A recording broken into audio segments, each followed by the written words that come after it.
CSIR net जून 2023 में inorganic chemistry में जो क्वेश्चन पूछे गए हैं उनके बारे में हम यहाँ चर्चा करेंगे, जो कि मेमोरी बेस्ड क्वेश्चन हैं।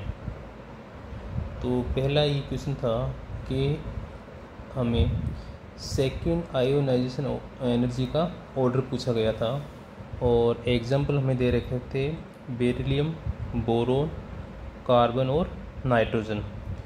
तो एक ही आवर्त में जो आयोनाइजेशन एनर्जी है उसका जो ऑर्डर होता है वो होता है P6, P5, P3, P4, P2, S2, P1 और सबसे लास्ट में S1। तो बेरिलियम के लिए सेकंड आयोनाइजेशन एनर्जी के लिए इसका जो इलेक्ट्रॉनिक कॉन्फ़िगरेशन जो होगा वो होगा S1, बोरोन के लिए होगा S2, कार्बन के लिए होगा P1 और यहाँ नाइट्रोजन के लिए जैसे हम लिखेंगे 1S2, 2S2, 2P3।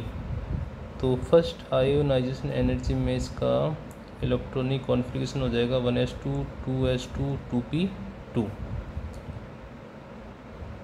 तो इसके लिए आउटर मोस्ट सेल में इलेक्ट्रॉनिक कॉन्फ़िगरेशन हो जाएगा P2। ठीक है, तो इस ऑर्डर में जब हम इन एग्जांपल्स को सेट करेंगे तो सर्वाधिक आयोनाइजेशन एनर्जी का मान होगा नाइट्रोजन का। ठीक है, नाइट्रोजन के लिए इसका जो आउटर मोस्ट सेल में इलेक्ट्रॉनिक कॉन्फ़िगरेशन है वो P2 है। फिर नंबर आएगा बोरोन का, तो बोरोन के लिए इसका इलेक्ट्रॉनिक विन्यास हो जाएगा आपके S2। फिर आएगा कार्बन का, तो कार्बन के लिए P1 और सबसे लास्ट में बेरिलियम का, और बेरिलियम के लिए इसका हो जाएगा आपके S1। ठीक है, अब बात करते हैं अगले क्वेश्चन की।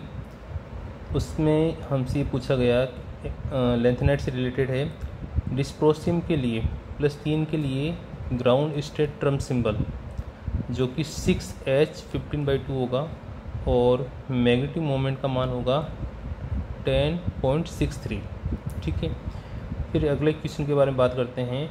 यूरोपियम +3 के लिए स्टेटमेंट हमसे पूछे गए थे। तो पहला स्टेटमेंट ये था कि जो इसका कैलकुलेटेड और ऑब्जर्व मैग्नेटिक मोमेंट हम ज्ञात करते हैं तो उसमें काफ़ी वेरिएशन आता है, तो वो बिल्कुल सही है। उसके बाद में हमसे ये पूछा गया था कि +3 में इसका जो इलेक्ट्रॉनिक कॉन्फ़िगरेशन जो होता है वो होता है मोर देन हाफ फील्ड, जो कि बिल्कुल गलत है। यूरोपियम +3 में इसका इलेक्ट्रॉनिक कॉन्फ़िगरेशन होता है F6, यानी लेस देन क्या हो गया आपके हाफ फील्ड। और ग्राउंड स्टेट ट्रम सिंबल इसका 7F0, जो कि बिल्कुल सही है। फिर अगला क्वेश्चन जो कि लेंथेनाइट से रिलेटेड है। सबसे पहला स्टेटमेंट ये था कि metal do not interact with ligand. दूसरा स्टेटमेंट ये था F ऑर्बिटल बरीड डीपली। तीसरा स्टेटमेंट ये था कि स्ट्रॉन्ग FF ट्रांजिशन, यानी सबसे पहला ऑप्शन हमसे ये पूछा गया है कि इसमें मेटल जो होता है वो लिगेंड के साथ इंटरेक्ट नहीं करता है, बिल्कुल सही है। F जो ऑर्बिटल जो होते हैं वो काफ़ी अंदर की तरफ होते हैं, ये भी सही है। और इनमें स्ट्रॉन्ग FF ट्रांजिशन पाया जाता है, ये भी स्टेटमेंट सही है। जो फोर्थ स्टेटमेंट था मैं श्योर नहीं हूँ, लेकिन ये था कि उसमें ये स्टेटमेंट था कि जो इनकी higher ground state term symbol जो हमें देखने को मिलती है वो इनकी हायर ऑक्सीडेशन स्टेट से रिलेटेड है। तो ये तीन ऑप्शन तो मुझे बिल्कुल सही लग रहे हैं, उसका मैं कंफर्म कह नहीं सकता। फिर अगला ये क्वेश्चन था कि the number of oxygen atom attach to each phosphorus atom.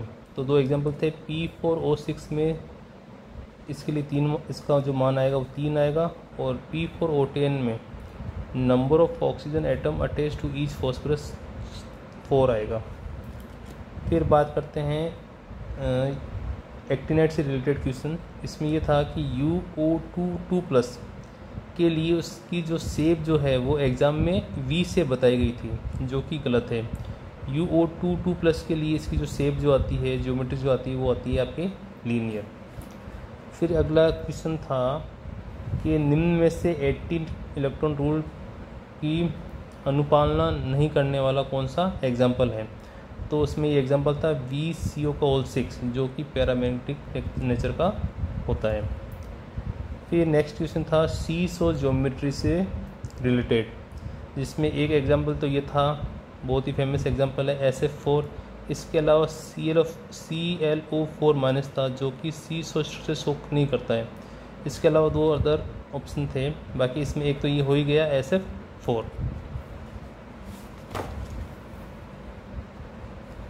फिर कोऑर्डिनेशन नंबर से रिलेटेड क्वेश्चन था, जिसमें फर्स्ट एग्जांपल में कोबाल्ट के लिए इसका कोऑर्डिनेशन नंबर पूछा गया था जो कि 4 आता है।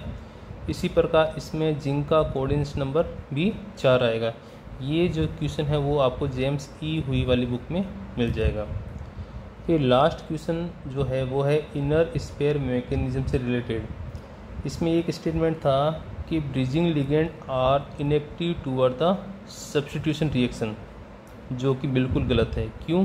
क्योंकि इसमें जो ब्रिजिंग लिगेंड Cl है वो पहले कोबाल्ट के साथ जुड़ा हुआ होता है, लेकिन आफ्टर द रिएक्शन, जैसे ये डाइन्यूक्लियर कॉम्प्लेक्स है, आफ्टर द रिएक्शन जो होगा वो जो Cl है वो क्रोमियम के पास चला जाता है। यानी इसमें जो आपका जो ब्रिजिंग लिगेंड है उसके साथ प्रतिस्थापन रिएक्शन हुई है। तो ये कुछ क्वेश्चन थे मेमोरी बेस्ड। अगले वीडियो में हम और जो नेट में क्वेश्चन आए उनके बारे में चर्चा करेंगे।